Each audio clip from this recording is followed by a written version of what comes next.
नमस्कार, संसद टीवी में आपका स्वागत है। मैं हूं प्रतिबिंब शर्मा और आप देख रहे हैं संसद में आज। संसद के मानसून सत्र के चौथे सप्ताह का आज दूसरा दिन। संसद के दोनों सदनों लोकसभा और राज्यसभा में क्या एजेंडा रहने वाला है वो आप तक पहुंचाने की कोशिश करेंगे अपने सहयोगी संवाददाता पवन शर्मा और सुरेंद्र कुमार के माध्यम से। संसद के आज के एजेंडे पर विशेष बातचीत के लिए स्टूडियो में मौजूद रहेंगे माननीय सांसद सुमित्रा बाल्मीकि, बीजेपी की राज्यसभा सांसद हमारे साथ इस वक्त मौजूद हैं। इनसे विशेष चर्चा करेंगे, बातचीत करेंगे, लेकिन उससे पहले जान लेते हैं कल दोनों सदनों में हुए महत्वपूर्ण कामकाज के बारे में। लोकसभा में विपक्षी दलों के अवरोध के बीच कराधान विधि संशोधन विधेयक 2025 और आयकर संख्यांक 2 विधेयक 2025 सिर्फ 4 मिनट में ध्वनिमत से पारित हो गए। विपक्ष के व्यवधान के बीच एक बार के स्थगन के बाद शाम 4 बजे सदन की कार्रवाई शुरू होते ही पीठासीन अध्यक्ष ने वित्त मंत्री निर्मला सीतारमण से विधेयकों को पारित करने का प्रस्ताव रखने को कहा। I rise to move that the bill further to amend the Income Tax Act 1961 and to amend the Finance Act 2025 be taken into consideration. प्रश्न यह है कि विधेयक पर विचार किया जाए। जो सदस्य इसके पक्ष में वो हाँ कहें, जो सदस्य विरोध में है वो ना कहें। मेरे विचार में निर्णय हाँ वालों के पक्ष में हुआ, हाँ वालों के पक्ष में हुआ। विधेयक पर विचार करने हेतु प्रस्ताव को स्वीकृत किया गया। वित्त मंत्री द्वारा विधेयक पर विचार किए जाने का प्रस्ताव रखने के बाद ध्वनिमत से विधेयक पारित कर दिया गया। मंत्री जी अब यह प्रस्ताव करें कि विधेयक को पारित किया जाए। Madam, with your permission, I rise to move that the bill be passed. प्रश्न यह है कि विधेयक को पारित किया जाए। जो सदस्य इसके पक्ष में वो हाँ कहें, जो सदस्य इसके विरोध में वे ना कहें। मेरे विचार में निर्णय हाँ वालों के पक्ष में हुआ, हाँ वालों के पक्ष में हुआ। प्रस्ताव स्वीकृत हुआ, विधेयक पारित हुआ। देश में वैश्विक स्तर का खेल ढांचा तैयार करने, खेल प्रशासन को अधिक जवाबदेह और पारदर्शी बनाने के लिए राष्ट्रीय खेल शासन विधेयक 2025 भी लोकसभा से पारित कर दिया गया। इसके साथ ही राष्ट्रीय डोपिंग रोधी संशोधन विधेयक 2025 को मंजूरी दे दी गई। खेल मंत्री मनसुख मांडविया ने विधेयक पर चर्चा का जवाब दिया। आजादी के बाद स्पोर्ट्स सेक्टर पर जितना ध्यान देना चाहिए इतना ध्यान नहीं दिया गया और इतना बड़ा देश ओलंपिक्स गेम्स में या तो इंटरनेशनल प्लेटफॉर्म पर इंटरनेशनल टूर्नामेंट में हम अच्छा परफॉर्मेंस नहीं कर पाए। स्पीकर सर, मुझे बताते हुए खुशी हो रही है कि प्रधानमंत्री मोदी जी ने 2014 से स्पोर्ट्स सेक्टर में रिफॉर्म चालू करा, बदलाव चालू करा और ये बदलाव की सीक्वेंस का एक part means sports governance bill है। प्रधानमंत्री जी ने देश में स्पोर्ट्स के लिए एक इकोसिस्टम तैयार हो उसके लिए खेलो इंडिया की मूवमेंट चालू करी, फिट इंडिया की मूवमेंट चालू करी। आज देश में 1000 से अधिक डिस्ट्रिक्ट लेवल पर, एक डिस्ट्रिक्ट में 1 से अधिक स्थानों पर खेलो इंडिया सेंटर खुला हुआ है। वहां युवाओं को ट्रेनिंग मिल रही है, एथलीट को ट्रेनिंग मिल रही है और एथलीट अच्छी तरह से अपना परफॉर्मेंस करते आगे बढ़ रहे हैं। वैसे ही जो खिलाड़ी हमारे स्पोर्ट्स में अच्छा परफॉर्मेंस करता है उसके लिए खर्च की व्यवस्था करना, उसके लिए अच्छी ट्रेनिंग मिले, उसके लिए नेशनल इंटरनेशनल खेलने के लिए अपॉर्चुनिटी मिले, उसको अच्छा कोच मिले, उसको अच्छा एक्सपोजर मिले। इसलिए टारगेटेड ओलंपिक पोडियम स्किल का भी व्यवस्था करी है ताकि हम अच्छे से अच्छे स्पोर्ट्समैन तैयार कर सके। यही सीक्वेंस का एक तीसरा पार्ट खेलो भारत नीति। आपने देखा होगा लास्ट 1 महीने पहले खेलो भारत नीति लॉन्च करी गई, कैबिनेट ने पारित करी। सारे देश में जो स्पोर्ट्स फैटर्निटी के साथ जुड़े हुए लोगों ने उसकी प्रशंसा करी और खेलो भारत नीति के तहत हम 10 साल और 25 साल यानी कि जब हम विकसित भारत बनने की दिशा में आगे बढ़ रहे तब 25 साल तक हमारे देश के खेलों को कैसे आगे बढ़ाया जाएगा, स्पोर्ट्स साइंस को कैसे आगे बढ़ाया जाएगा, मेडल टैली को कैसे आगे बढ़ाया जाएगा, उसके लिए इकोसिस्टम कैसे होगी।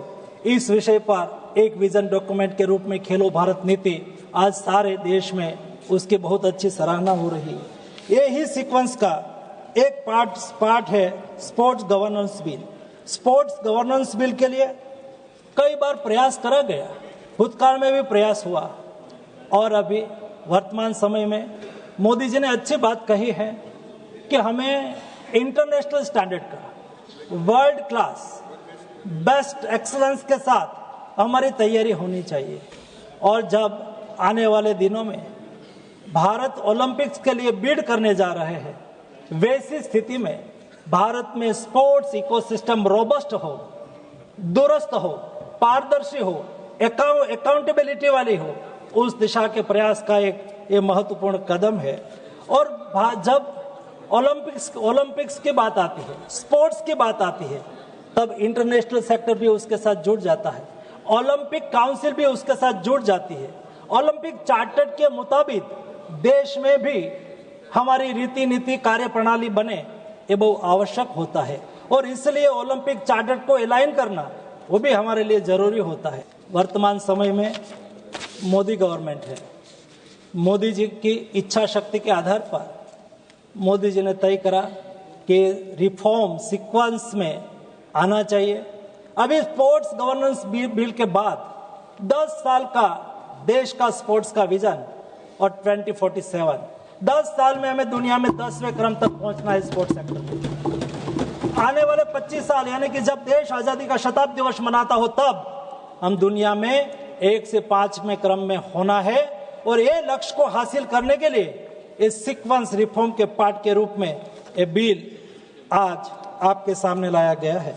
आज नेशनल एंटी डोपिंग बिल, ये भी देश में हम एक अच्छी एक स्पोर्ट्स कंट्री के रूप में जब आगे बढ़ रहे हैं, तब इंटरनेशनल यानी कि वर्ल्ड डोपिंग एजेंसी, उसको हम सिग्नेटरी होने के नाते उसके साथ अलाइन करना ये आवश्यक होता है।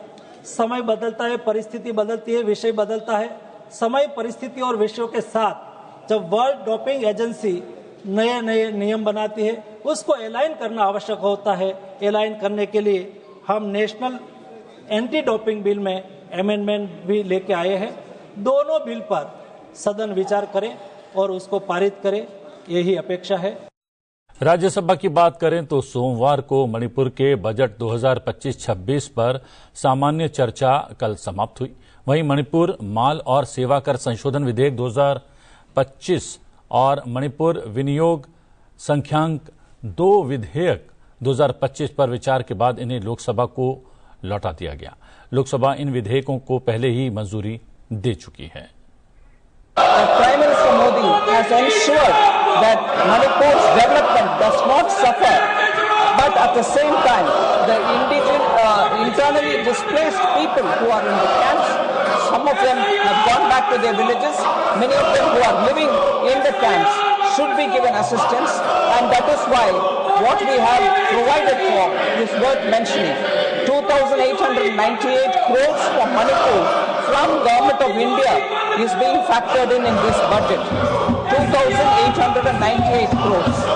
Of this amount, sir, 1,667 crores will be spent on capital account, which means assets will be created, jobs will be provided, and as a result, the state will have its economy revived.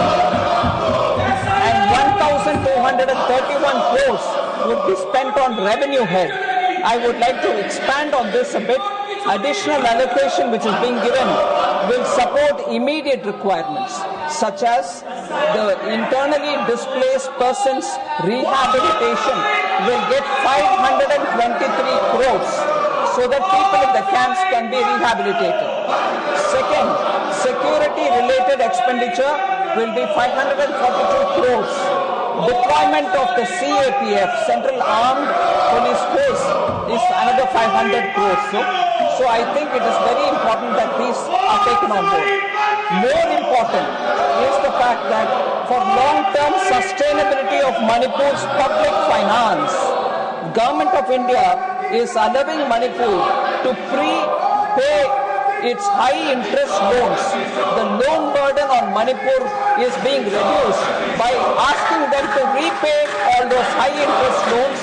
For that 633 crores is being provided so that the state doesn't sit with heavy cost loans. Second is additional support is being provided through the state special assistance for capital investment, and that is 700 crores is being given. That 700 crores is for 50 years without interest. So Manipur's development will ramp up and speed up, and therefore this budget looks at these important matters. Sir, the revenue receipts are being kept at 21,439 crores. This is 21% lower than the vote on account figures because that was presented in March 2025. We have a realistic picture now. Above all, sir, the last that I'd like to say in conclusion is fiscal deficit is at 3.5% of GSDP compared to 3.4% during vote on account. So total outstanding liabilities are budgeted to be 37% compared to the pre-audited 39.5% of the GSDP. It is one of the progressive and confidence-building budget. Mukesh Kumar दलाल हमारे दूसरे माननीय सांसद भी हमारे साथ जुड़ गए हैं। आपका बहुत बहुत स्वागत है। ये भी अपने आप में एक संकल्प चाहिए मुकेश जी कि सदन में लगातार शोर शराबा चल रहा हो और मंत्री महोदया जो है अपनी बात रख रही हैं और बिल को पारित कराने का प्रयास किया जा रहा है। कितना महत्वपूर्ण होता है? The government is committed to the growth and development of the nation, and when Manipur was being debated and discussed in the parliament, and when financial allotment was made, additional grant was made available to the people of Manipur, I was surprised to see that when Speaker was saying that those in favor of the bill say yes and those opposed to the bill say no, and they were saying no. So they were opposed the people of the Manipur. They have no right to speak on behalf of the people of the Manipur. They have betrayed and cheated the people of Manipur. जी हाँ, सुमित्रा जी, आपसे भी एक टिप्पणी, सदन की कार्रवाई कल के बारे में क्या कहना चाहेंगी? राज्यसभा के भीतर भी बहुत महत्वपूर्ण बिल कल पारित हो गए, लगातार सूचीबद्ध तो हो रहे थे लेकिन उन पर चर्चा नहीं हो पा रही थी और पारित नहीं हो पा रहे थे। कल इस शोर शराबे के मध्य ही ये बिल पारित कर दिए गए। आपको बताना चाहूंगी कि सदन लगातार जिस तरह से चलना चाहिए उस तरह से विपक्ष ने हम लोगों के पूरे प्रस्तावों पर सहमति नहीं दी। यहाँ तक कि यदि आपको देखिए एकदम जो बिल आया हुआ है मणिपुर का, पहले तो ये कह रहे थे कि मणिपुर पर चर्चा करो, मणिपुर पर चर्चा करो, और लगातार बाधित की इन्होंने हमारी सदन। लेकिन जब मणिपुर पर चर्चा होने की बात आई, मणिपुर का बिल आया, मणिपुर पर उनको न्याय देने का अवसर आया, तो आप देख सकते हैं कि किस तरह से वित्त मंत्री हमारी जब निर्मला सीतारमण जी बोल रही थी तब आप देखिए इनके पास में कुछ भी मुद्दा नहीं है, सिर्फ एसआईआर के जो लगा रखा है। मैं उस पर भी आपको थोड़ा सा बोलना चाहूंगी कि एसआईआर यदि तेलंगाना की तरफ देखा जाए तो इनकी ही संगावित्ती की सरकार है, झारखंड में भी देखा जाए तो इनकी संगावित्ती की सरकार है। जब 2 लाख से ऊपर वहां पर काटे गए थे नाम, तब ये कहां थे? यहां पर 4 लाख से ऊपर झारखंड में काटे गए, तब ये कहां थे? अब आज जब महत्वपूर्ण न्याय देने का मणिपुर के लोगों का बिल आया, तब आप देखिए ये एसआईआर पर इन्होंने इतना हंगामा किया है कि वित्त मंत्री जी को बोलने पर भी ये लोग उनके माइक के आसपास आकर जिस तरह से व्यवहार कर रहे थे, ये पूरी भारत की जनता देख रही है और आपके माध्यम से पूरा हिंदुस्तान के बाहर भी देखा जा रहा है। इनके जिस तरह से आचरण सदन में हो रहे हैं, इन्हें जनता की कोई चिंता नहीं है, इन्हें बिल की भी कोई चिंता नहीं, जबकि मणिपुर का बिल जो था बहुत महत्वपूर्ण था, उस पर सहमति सभी की आना थी। सबसे बड़ी बात है मुकेश जी, सदन के भीतर ये कहा भी गया है नेता सदन के द्वारा भी और जो है पीठ के द्वारा भी कि इलेक्शन कमीशन स्वायत्त संस्था है, उसके बिहाव पर सदन के भीतर बातचीत नहीं हो सकती। अगर कुछ आपको पूछना ही है चुनाव के संदर्भ में, मतदाता सूचियों के संदर्भ में, तो आप चुनाव आयोग से सीधे बातचीत करें, उनसे बात करें। सदन के भीतर शोर शराबा क्यों किया जा रहा है? और दूसरा, ये मामला जो है सब जुडिस भी है, न्यायपालिका के अधीन है, वहां पर इस पर बातचीत चल रही है, तो सदन के भीतर चर्चा की मांग क्यों कर की जा सकती है? कितना महत्वपूर्ण है ये? You are right, sir. or BJP top leadership, NDA top leadership has openly convinced in the parliament that this is pending with the Supreme Court of India, so it cannot be debated in the parliament. But yet I was surprised to see Rahul Gandhi saying that I will not make affidavit because I have taken oath in the parliament. What does it mean? You have to take oath, you have to submit on stamp paper every time. You have to take oath whenever you buy any property or when you go to court. You have to do it. What does it mean? आप कहना क्या चाहते हैं? देश में कोई कानून है कि नहीं है? एक बार पार्लियामेंट में शपथ ले ली, वोट ली, इसका मतलब ये नहीं है कि आप जहां भी का शपथ लेने की जरूरत पड़ती है कानूनन, वो आप कानून का उल्लंघन करें. आप कॉन्स्टिट्यूशन को मान नहीं रहे, कॉन्स्टिट्यूशन के खिलाफ आप काम कर रहे हैं. और SIR तो 2003 में भी हुई थी. यही मतदार यादी पे आप कर्नाटक का इलेक्शन जीते, यही मतदार यादी पे आप हिमाचल का इलेक्शन जीते, और यही मतदार यादी पे आप जीतते रहे. आपकी सीट बढ़ी है. You have no right to speak on this voters list. It will be revised in the whole country as the election commission has rightly pointed out. Or each and every time you are raising questions against the constitutional bodies of the country, so it means that you have no faith in constitution. और मैं तेजस्वी जी के बता दे दूं कि उन्होंने 2 identity card है इनके पास और बोल रहे कि इलेक्शन कमीशन बनाया क्यों, मगर सिग्नेचर इसकी आप पे इसकी है. आपकी सिग्नेचर के बिना कोई बना नहीं सकता. लोगों को गुमराह करने का बंद करो. और this is you are doing only for your committed vote bank and nothing else you are doing for the benefit of the country general public. जी, चलिए इस मुद्दे पर आगे भी चर्चा जारी रखेंगे. उससे पहले अपने सहयोगी पवन शर्मा के पास चलते हैं, जो संसद भवन के सामने इस वक्त मौजूद हैं. क्या कुछ रहने वाला है लोकसभा के भीतर आज, पवन?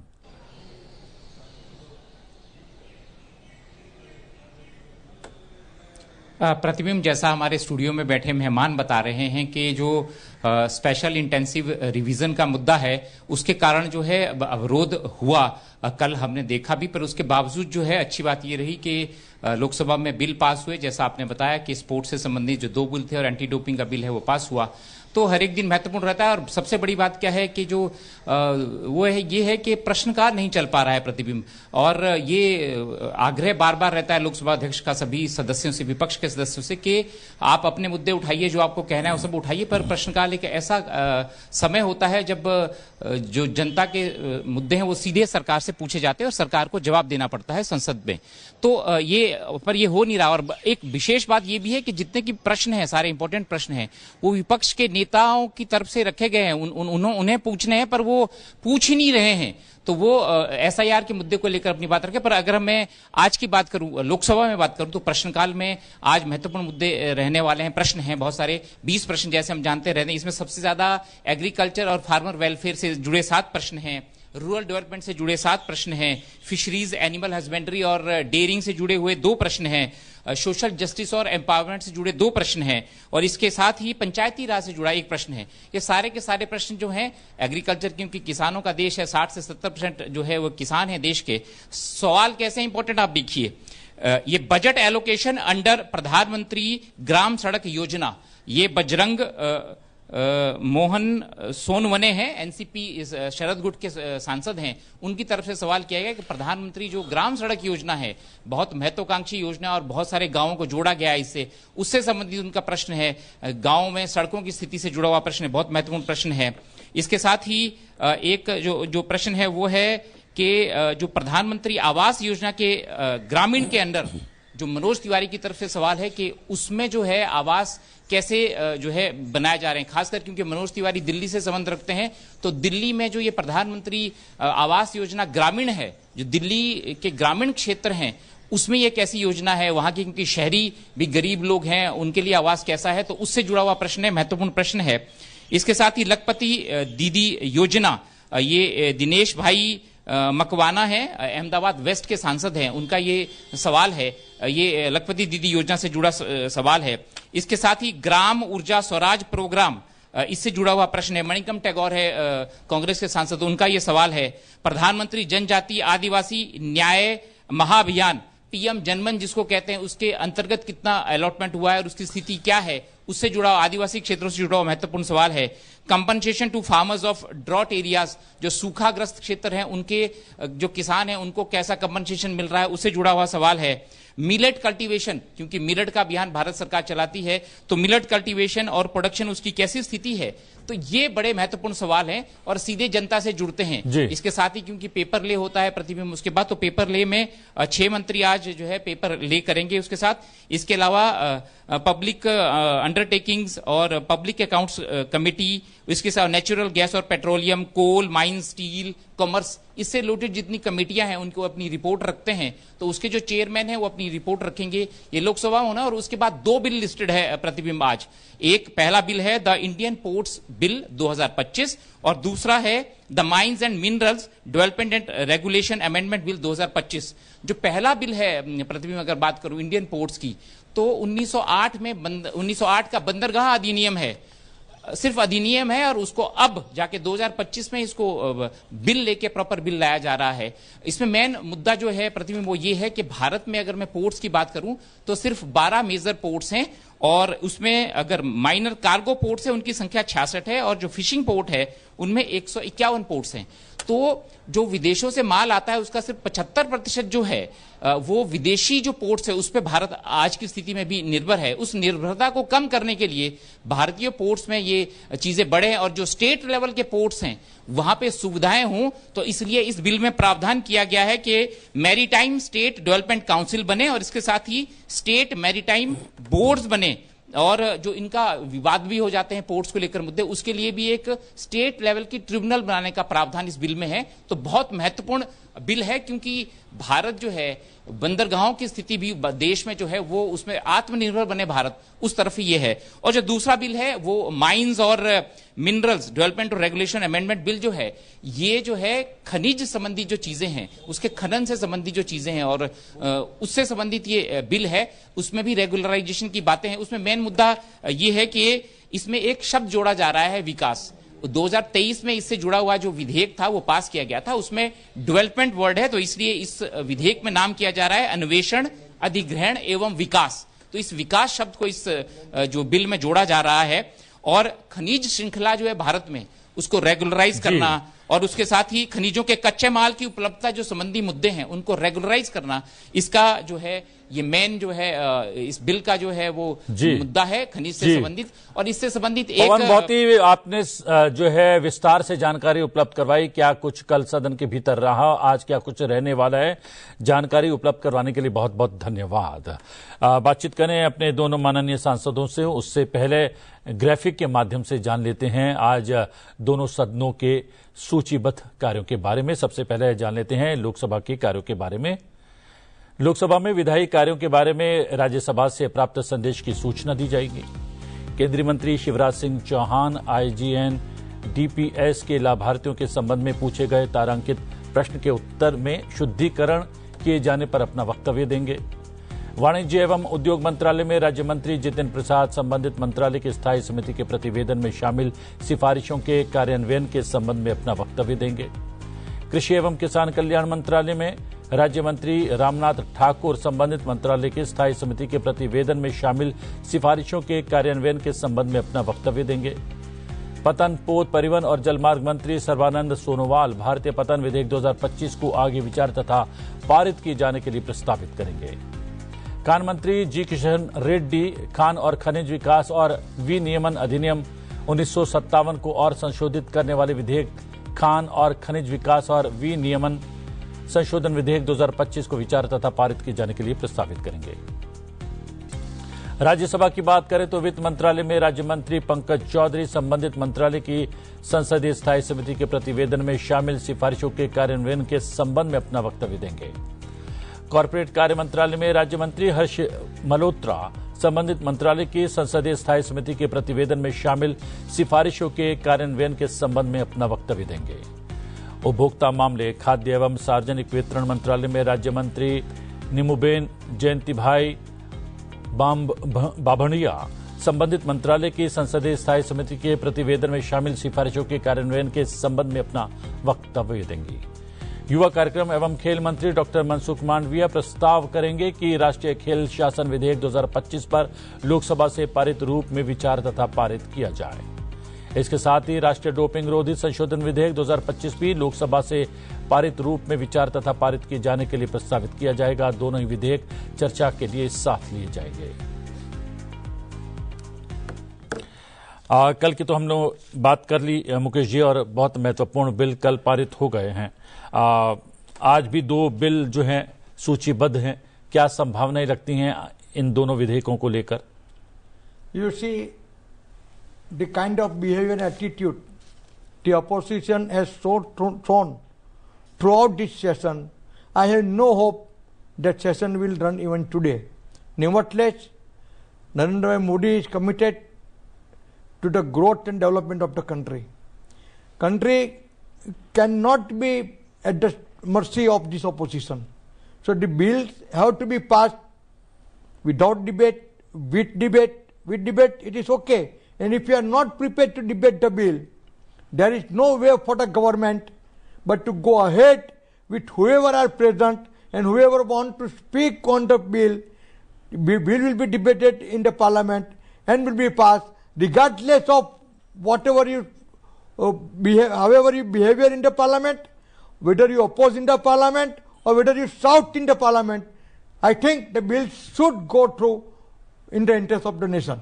और सबसे बड़ी बात यह है कि ये जो भारतीय पतन विधेयक 2025 है, जैसा कि हमारे सहयोगी भी कह रहे थे कि ये अंग्रेजों के जमाने का एक अधिनियम है।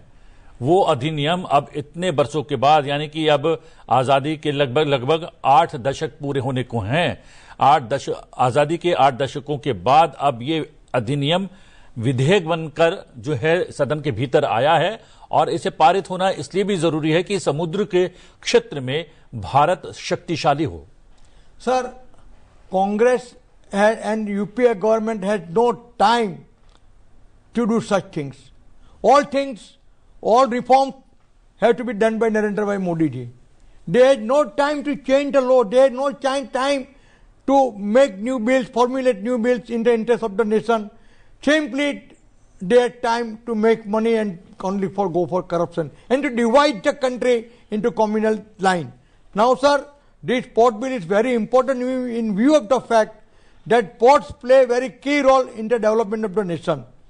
Ports play key role in the growth of GDP, and lakhs of crores of investment are going to be made in the port sector, which will generate lakhs of employment in the country. One more port is being constructed in Maharashtra, which is going to be the largest port of the country in future.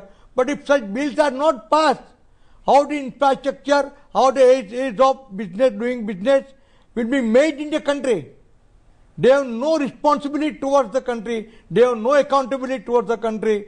But as I told you, the port bill will be placed in the parliament, and with debate, it is okay. And if you want to oppose it and shout it, the bill will be debated and passed in the parliament today. Sumitra ji, इस अगर विशेष रूप से इस bill की बात की जाए, भारतीय पतन विधेयक 2025, राज्य सरकारें भी नए जो हैं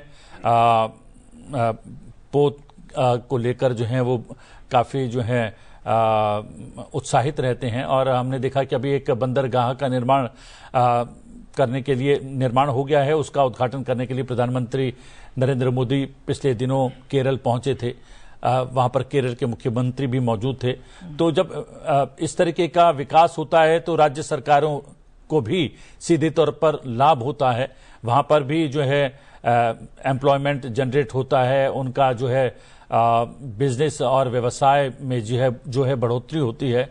तो ऐसे जब विधेयक सदन के भीतर इंट्रोड्यूस किए जाते हैं तो कितना सहयोग अपेक्षित होता है विपक्ष से?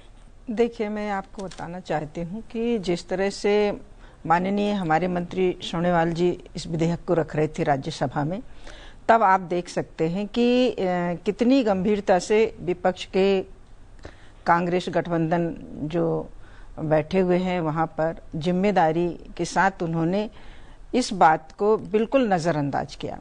दूसरी बात यह है कि आपने कहा ना कि जो हमारे पोत हैं आवक जावक वाले, तो इसमें मान के चलिए तो जो समुद्र के तटीय क्षेत्र हैं हमारे, उन तटीय क्षेत्रों से उन राज्यों की वृद्धि तो होनी है, उन राज्यों से जो अन्य राज्यों में भी हमारे जो पोत द्वारा माल आता है उसको बाय सड़क मार्ग से हमारे अन्य राज्यों को भी भेजा जाता है। इससे अन्य राज्यों की भी वृद्धि होती है, उनके आवक में वृद्धि होती है, और उस राज्य से जो हमारे लोग काम करने जाते हैं पोत वगैरह में, उन लोगों की भी कहीं ना कहीं आर्थिक स्थिति मजबूत होती है। तो जो विपक्ष इस तरह से अपने आचरण सदन में कर रहा है, तो उन गरीब आदमी जो पोत में काम करता है, किनारे पर अपने माल उतारता है, रखता है, उनका भी नुकसान ये कर रहे हैं और उनकी सुनने के लिए तैयार नहीं है। इसलिए विपक्ष का जो आचरण है आप देख रहे हैं, ये कोई भी बिल पर चर्चा नहीं कर रहे हैं। पिछले मैं 3 कार्यकाल से इनको देख रही हूँ। मुकेश जी, ये भी महत्वपूर्ण है कि प्रधानमंत्री नरेंद्र मोदी का देश को आत्मनिर्भर बनाने पर बहुत ज्यादा ध्यान है और हम लोगों ने हथियारों के क्षेत्र में आत्मनिर्भरता की और जिस तरीके से मजबूती से कदम उठाया है उसका परिणाम भी हमें जो है हाल ही में ऑपरेशन सिंदूर के दौरान देखने को मिला। इसलिए बंदरगाह पर जो निर्भरता है, विदेशी बंदरगाहों पर निर्भरता हमारी बहुत ज्यादा है। इस निर्भरता को कम करने का प्रयास भी है ये भारतीय पतन विधेयक 2025। Operation Sindoor is an unique, historical and the most successful operation under the guidance and supervision of the Honorable Prime Minister Narendra Modi, and thanks to our armed force. We have seen recently Rajnath Singh issued a statement that defense production of the country has made historical height of rupees 1,51,000 crore rupees in the country. This has never been achieved so far. The country today is exporting defense equipment to over 100 countries. And there was a time, during the war time, our army had no bulletproof jacket, no bullet. They were simply left in the open ground to be died. They had no mercy towards our armed forces. But today, under the leadership of Narendra Modi ji, the country has become self-reliant, not only in the defense segment, but in almost all infrastructural segments of the country. As you can witness in the recent tariff imposition by USA, even then country has not succumbed. Self-respect, self-pride and self-interest of the nation has been given utmost priority, and the country has not succumbed, the nation has not succumbed. अगर सुमित्रा जी लोकसभा के संदर्भ में देखें तो महत्वपूर्ण दिन इसलिए था कल का, क्योंकि राष्ट्रीय खेल शासन विधेयक 2025 और राष्ट्रीय डोपिंग विरोधी संशोधन विधेयक कल पारित हो गया। आज ये राज्यसभा के भीतर आएगा और राज्यसभा में भी पारित कराने का प्रयास किया जाएगा। जब आत्मनिर्भरता की बात चल रही है तो हम खेलों में भी जो है एक शक्ति बनकर उभरें, ये प्रयास भी लगातार प्रधानमंत्री का है। और हमने देखा है कि अंतर्राष्ट्रीय किसी भी खेल प्रतियोगिता में हमारे खिलाड़ी जाते हैं तो प्रधानमंत्री उनसे जाने से पूर्व भी मिलते हैं और आने के बाद भी मुलाकात करते हैं, और उनका ये मानना है कि कहीं ना कहीं खेलों की दुनिया में भी भारत एक शक्ति के रूप में उभरकर सामने आए। इस संदर्भ में ये बिल राष्ट्रीय खेल शासन विधेयक 2025 बहुत महत्वपूर्ण है।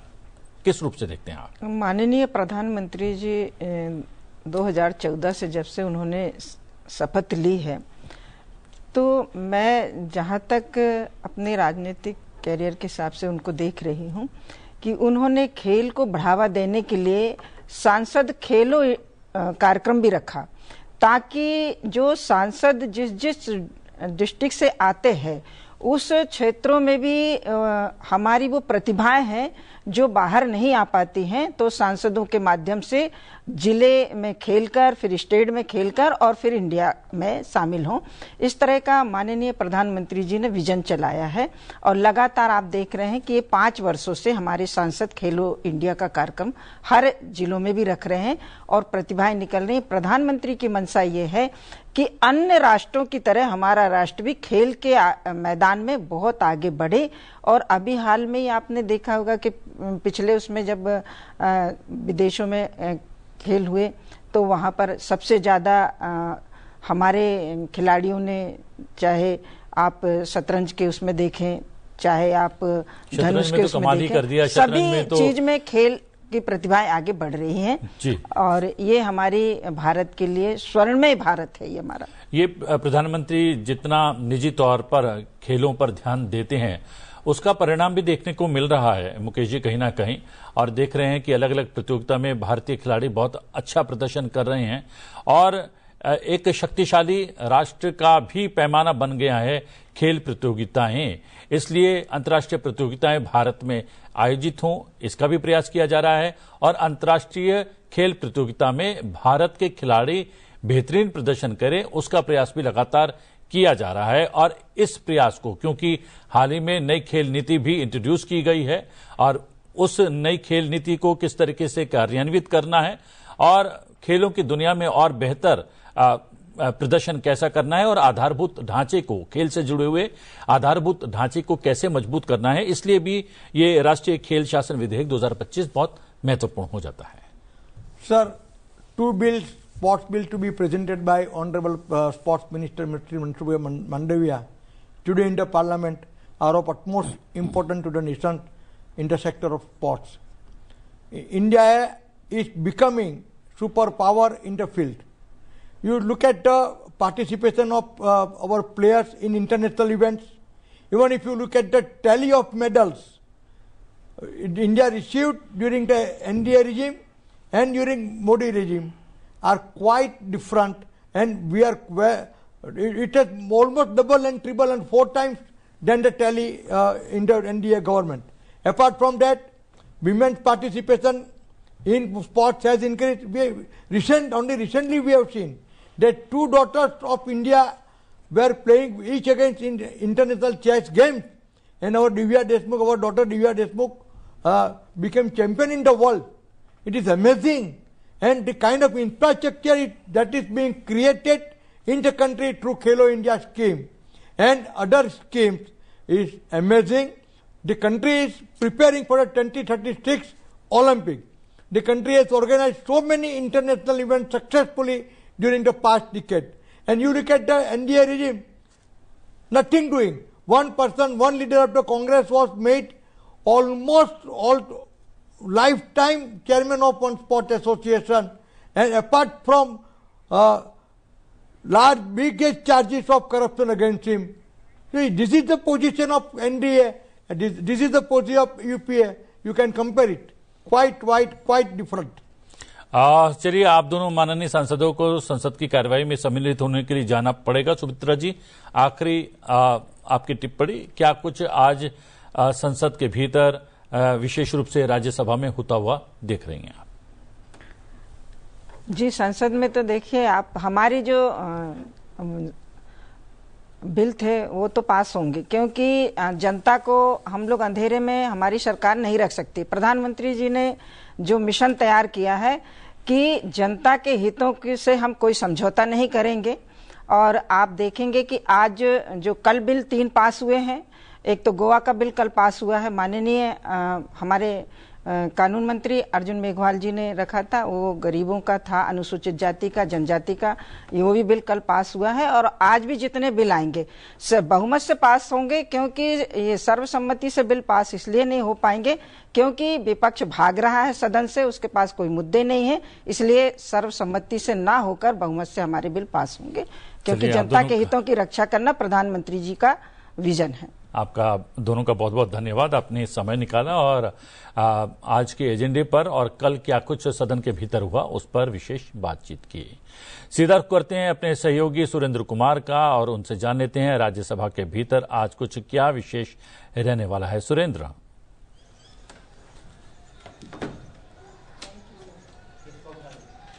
जी प्रतिबिंब, देखिए आपको बता दें जिस तरह से सदन में गतिरोध लगातार बना हुआ है, प्रश्नकाल लगभग हर बार स्थगित हो जा रहा है, चल नहीं पा रहा है अन्य कारणों से, विरोध की वजह से। वहीं बात करें जो संसदीय जो कार्यसूची है उसके हिसाब से जो सदन के पटल पे पेपर्स रखे जाएंगे, पेपर्स लेड होंगे, वो होना है। बाकी साथ ही में जो संसदीय समितियों की रिपोर्ट है वो पेश होनी है, कई प्रस्ताव हैं वो आने हैं, मंत्रीगणों के जो वक्तव्य हैं वो रखे जाएंगे। लेकिन जो भारी शोर शराबे के बीच इन सबको काम किया जा रहा है। लेकिन जो सबसे महत्वपूर्ण है आज के हिसाब से वो जो 2 विधेयक हैं, एक तो हो गया नेशनल स्पोर्ट्स गवर्नेंस बिल 2025 और दूसरा जो है national anti doping amendment bill 2025।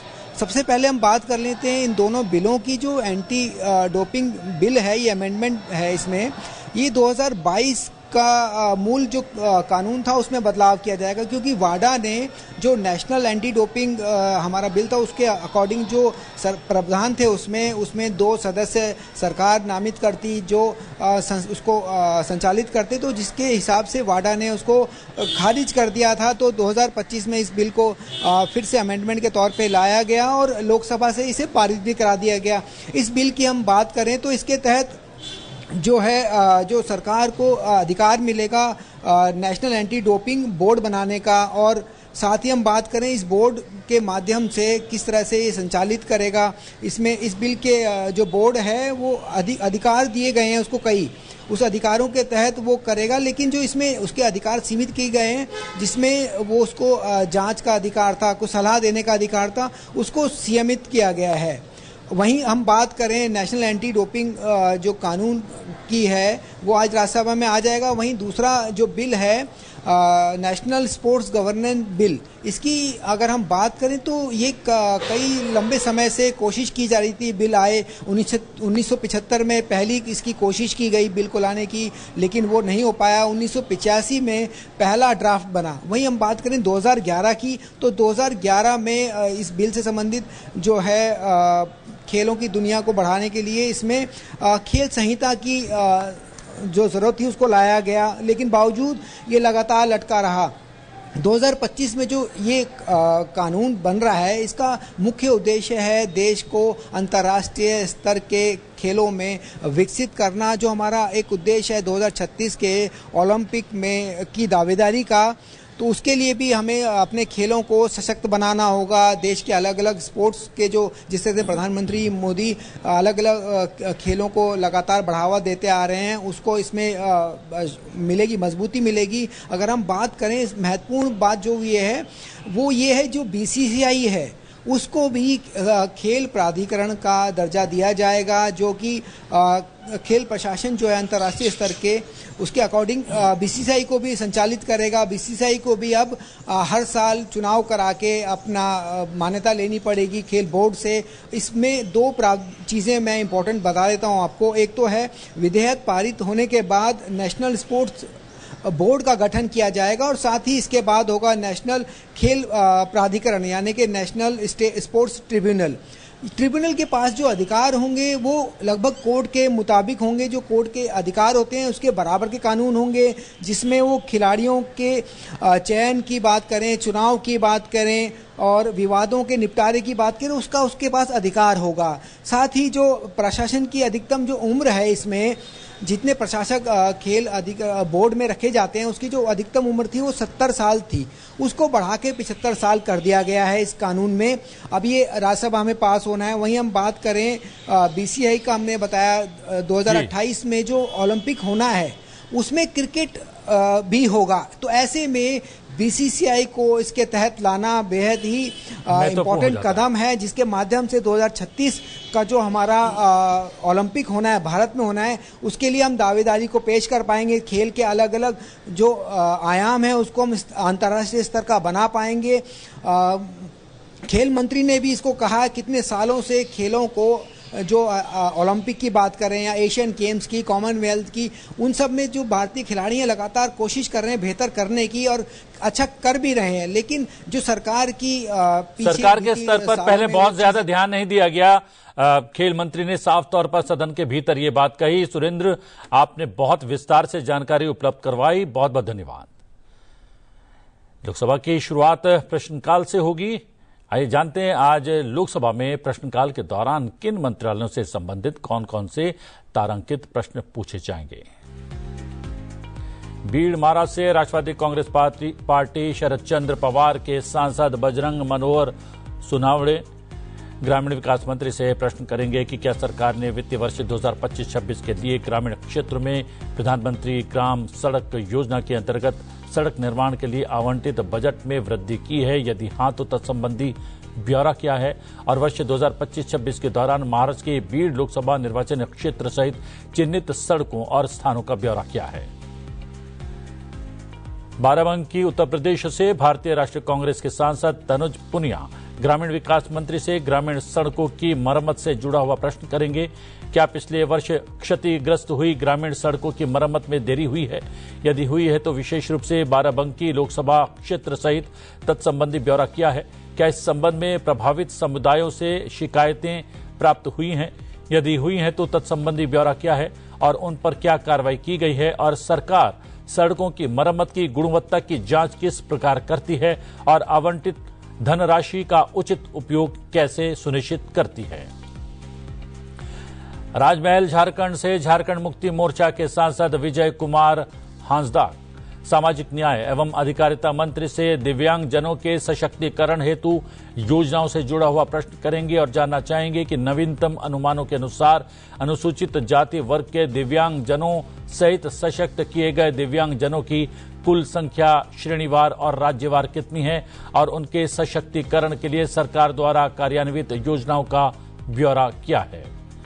Nalgonda Telangana से भारतीय राष्ट्रीय कांग्रेस के सांसद कुंदूरू रघुवीर कृषि एवं किसान कल्याण मंत्री से पूछेंगे कि क्या सरकार का विचार धान के स्थान पर मूंगफली की खेती को बढ़ावा देने के लिए नलगोंडा जिले में ICAR प्लान के योजना के तहत मूंगफली अनुसंधान केंद्र स्थापित करने का है। क्या सरकार पशुपालक समुदाय की आवश्यकताओं को पूरा करने के लिए जिले में एक पशु चिकित्सा कृषि विज्ञान केंद्र स्थापित करने का प्रस्ताव रखती है। चिदम्बरम तमिलनाडु से विदुथलाई तिरुथाईगल काची के सांसद डॉक्टर थोल तिरुमावलवन सामाजिक न्याय एवं अधिकारिता मंत्री से पूछेंगे कि क्या अनुसूचित जातियों के कल्याण के लिए आवंटित धनराशि का केंद्र और राज्य सरकारों द्वारा इष्टतम पूर्णतः उपयोग किया जाता है। यदि हां तो पिछले 5 वर्षों के दौरान आवंटित और उपयोग की गई धनराशि का ब्यौरा क्या है। उत्तर पूर्वी दिल्ली राष्ट्रीय राजधानी क्षेत्र दिल्ली से भारतीय जनता पार्टी के सांसद मनोज तिवारी ग्रामीण विकास मंत्री से जानना चाहेंगे कि प्रधानमंत्री आवास योजना ग्रामीण के अंतर्गत अब तक राज्य और केंद्र शासित प्रदेशवार निर्धारित और स्वीकृत लक्ष्यों के सापेक्ष निर्मित कुल आवासों की संख्या और प्रगति का ब्यौरा क्या है। क्या यह सच है कि सरकार ने सामाजिक आर्थिक और जाति जनगणना 2011 सूची और आवास प्लस सर्वेक्षण के माध्यम से पहचाने गए पात्र परिवारों की पूर्ण जानकारी प्राप्त कर ली है? यदि हां तो तत्संबंधी ब्यौरा क्या है। हाथ कड़ंगले महाराष्ट्र से शिवसेना सांसद धैर्यशील संभाजी राव माणे कृषि एवं किसान कल्याण मंत्री से ड्रिप सिंचाई के लिए सहायता से जुड़ा हुआ सवाल करेंगे। क्या हाथ कड़ंगले में किसी गन्ना क्लस्टर को प्रधानमंत्री कृषि सिंचाई योजना के प्रति बूंद अधिक फसल घटक के अंतर्गत ड्रिप सिंचाई प्रणाली के लिए सहायता प्राप्त हुई है? पिछले 2 वर्षों में सूक्ष्म सिंचाई के लिए कुल कितना क्षेत्रफल कवर किया गया है और कितने सब्सिडी वितरित की गई है और क्या सूखाग्रस्त तालुकाओं के लिए 100% सब्सिडी मॉडल पर विचार किया जा रहा है? यदि किया जा रहा है तो उसका ब्यौरा क्या है। डुमरियागंज उत्तर प्रदेश से भारतीय जनता पार्टी के सांसद जगदंबिका पाल कृषि एवं किसान कल्याण मंत्री से प्रश्न करेंगे कि क्या सरकार किसानों को खरीफ की खेती में विविधता लाने के लिए प्रोत्साहित करने हेतु कदम उठा रही है, जिसमें धान के साथ साथ मोटे अनाज और तिलहन की खेती भी शामिल है।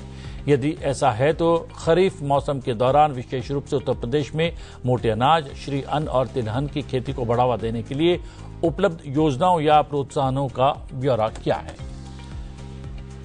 जांजगीर चंपा छत्तीसगढ़ से भारतीय जनता पार्टी के सांसद कमलेश जांगड़े पंचायती राज मंत्री से 15वें वित्त आयोग के अंतर्गत अनुदान से जुड़ा हुआ प्रश्न करेंगे और जानना चाहेंगे कि वित्तीय वर्ष 2024-25 के दौरान ग्रामीण स्थानीय निकायों पंचायती राज संस्थाओं को 15वें वित्त आयोग के अंतर्गत वितरित अनुदानों की कुल राशि राज्यवार कितनी है? अहमदाबाद पश्चिम गुजरात से भारतीय जनता पार्टी के सांसद दिनेश भाई मकवाणा ग्रामीण विकास मंत्री से लखपति दीदी योजना से जुड़ा हुआ प्रश्न करेंगे और जानना चाहेंगे कि देश में विशेष रूप से हिमाचल प्रदेश में लखपति दीदी योजना की शुरुआत के बाद से राज्यवार और जिलेवार कुल कितनी महिलाएं लाभान्वित हुई हैं? क्या सरकार इस योजना के दायरे का विस्तार करके इसमें डिजिटल साक्षरता, बाजार संपर्क और वित्तीय समावेशन जैसे पहलुओं को शामिल करने का विचार रखती है? चालाकुडी केरल से भारतीय राष्ट्रीय कांग्रेस के सांसद बेन्नी बेहनन मत्स्य पालन, पशुपालन और डेयरी मंत्री से केरल में तटीय कटाव से जुड़ा हुआ प्रश्न करेंगी और जानना चाहेंगे कि क्या सरकार केरल में बढ़ते तटीय कटाव और मछुआरा समुदायों पर इसके प्रभाव से अवगत है? यदि है तो तत्संबंधी ब्यौरा क्या है? क्या पिछले 5 वर्षों के दौरान विस्थापित मछुआरों के लिए कोई केंद्रीय सहायता या पुनर्वास पैकेज स्वीकृत किया गया है? यदि किया गया है तो तत्संबंधी ब्यौरा क्या है और इस संबंध में सरकार द्वारा क्या कदम उठाए गए हैं? विरुधुनगर तमिलनाडु से भारतीय राष्ट्रीय कांग्रेस के सांसद बी मणिक्कम टैगोर ग्रामीण विकास मंत्री से जानना चाहेंगे कि राज्य में ग्राम ऊर्जा स्वराज कार्यक्रम के अंतर्गत सौर और पवन ऊर्जा का उपयोग करके ग्रामीण विद्युतीकरण की वर्तमान स्थिति क्या है? ग्राम ऊर्जा स्वराज के शुभारंभ के बाद से नवीकरणीय स्रोतों के माध्यम से ऊर्जा आत्मनिर्भरता प्राप्त करने वाले कुल कितने गांव हैं? पालघर महाराष्ट्र से भारतीय जनता पार्टी के सांसद डॉक्टर हेमंत विष्णु सावरा ग्रामीण विकास मंत्री से प्रधानमंत्री जनजातीय आदिवासी न्याय महाअभियान से जुड़ा हुआ प्रश्न करेंगे और जानना चाहेंगे कि देश के आदिवासी बहुल क्षेत्रों में प्रधानमंत्री जनजातीय आदिवासी न्याय महाअभियान के अंतर्गत नव स्वीकृत सड़कों और पुलों के निर्माण कार्य का राज्यवार और जिलावार विवरण और अनुमानित समय सीमा क्या है, जिसमें पालघर और दाहोद भी शामिल है। औरंगाबाद महाराष्ट्र से शिवसेना के सांसद संदीपन राव आसाराम भूमरे कृषि एवं किसान कल्याण मंत्री से जानना चाहेंगे कि पिछले 5 वर्षों और चालू वर्ष के दौरान विभिन्न कार्यक्रमों के तहत देश के सूखा प्रभावित राज्यों में किसानों को जारी फसल मुआवजे का राज्य, क्षेत्र और फसल वार ब्यौरा क्या है? इससे कितने किसान लाभान्वित हुए हैं? सरकार के पास विशेष रूप से महाराष्ट्र, मध्य प्रदेश और केंद्र शासित प्रदेश दादरा और नगर हवेली के संबंध में लंबित मुआवजे के मामले का ब्यौरा क्या है और क्या इन लंबित मामलों के निपटारे के लिए कोई कार्रवाई की गई है? यदि की गई है तो तत्संबंधी ब्यौरा क्या है? यदि नहीं तो इसके क्या कारण है? अनंतपुर आंध्र प्रदेश से तेलुगु देशम पार्टी के सांसद जी लक्ष्मी नारायण कृषि एवं किसान कल्याण मंत्री से प्रश्न करेंगे कि देश में समेकित बागवानी विकास मिशन के अंतर्गत स्थापित बागवानी फसलों के लिए राज्य संघ राज्य क्षेत्र में और फसलवार कितने उत्कृष्टता केंद्रों की स्थापना की गई है और प्रौद्योगिकी हस्तांतरण, किसानों को प्रशिक्षित करने और उत्पादकता बढ़ाने के संदर्भ में इन केंद्रों के प्रमुख उद्देश्य, गतिविधियां और परिणाम क्या है? नांदयाल आंध्र प्रदेश से टीडीपी सांसद डॉक्टर बायरेड्डी शबरी मत्स्य पालन, पशुपालन और डेयरी मंत्री से पशु कल्याण बोर्ड से जुड़ा हुआ प्रश्न करेंगी। जानना चाहेंगे कि विगत 5 वर्षों के दौरान भारतीय पशु कल्याण बोर्ड के अंतर्गत विभिन्न योजनाओं के लिए आवंटित, वितरित और उपयोग की गई धनराशि का वर्षवार और राज्यवार ब्यौरा क्या है?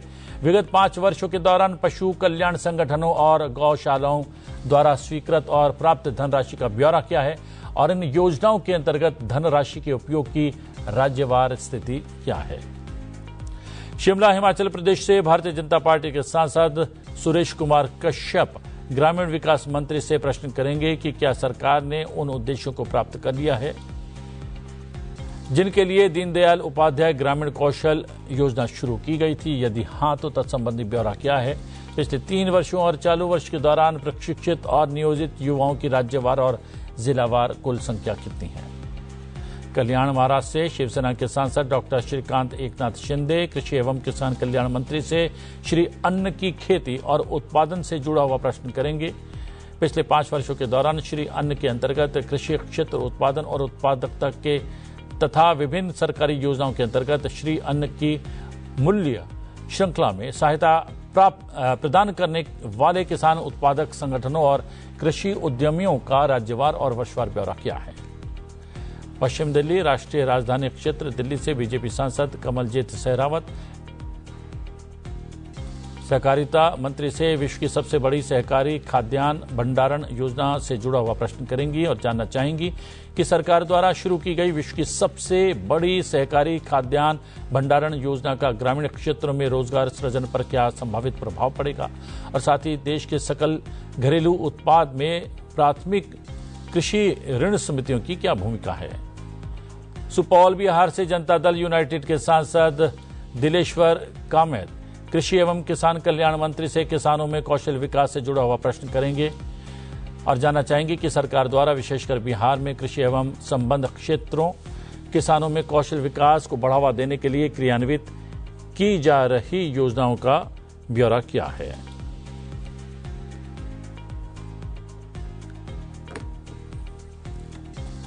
संसद में आज के लिए इतना ही। मुझे दीजिए आज्ञा, बने रही संसद टीवी के साथ, क्योंकि थोड़ी देर में आपको लेकर चलेंगे और दिखाएंगे लोकसभा और राज्यसभा की कार्रवाई की सीधी तस्वीरें। नमस्कार।